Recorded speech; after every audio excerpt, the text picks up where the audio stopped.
नमस्ते गाइस, मेरा नाम है अभिमन्यु। स्वागत है आप सभी का स्पीक अर्बन इंग्लिश में।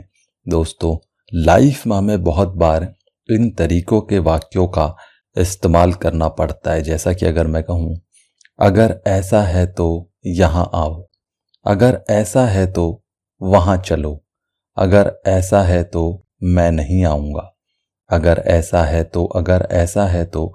इन तरीकों के सेंटेंसेस का यूज़ हम अपनी डेली कन्वर्सेशन में बहुत बार करते हैं। तो आज के वीडियो में यही सीखेंगे, इन प्रकार के सेंटेंसेस को इंग्लिश में किस रूल के अकॉर्डिंग फॉर्म किया जाता है।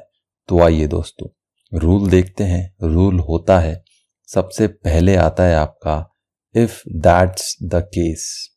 इफ दैट्स द केस और उसके बाद आपका कंप्लीट सेंटेंस।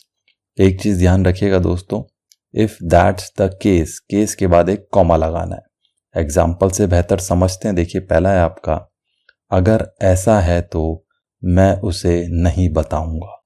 अगर ऐसा है तो मैं उसे नहीं बताऊंगा। If that's the case I will not tell him.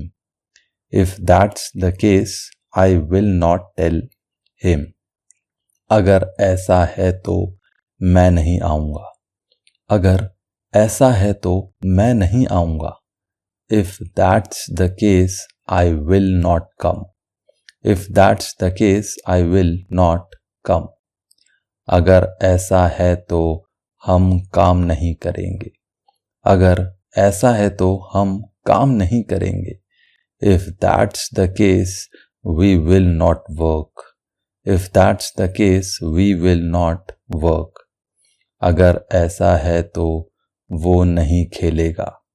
अगर ऐसा है तो वो नहीं खेलेगा। If that's the case he will not play. If that's the case he will not play. अगर ऐसा है तो वो नहीं जाएगी। अगर ऐसा है तो वो नहीं जाएगी। If that's the case she will not go. If that's the case, she will not go.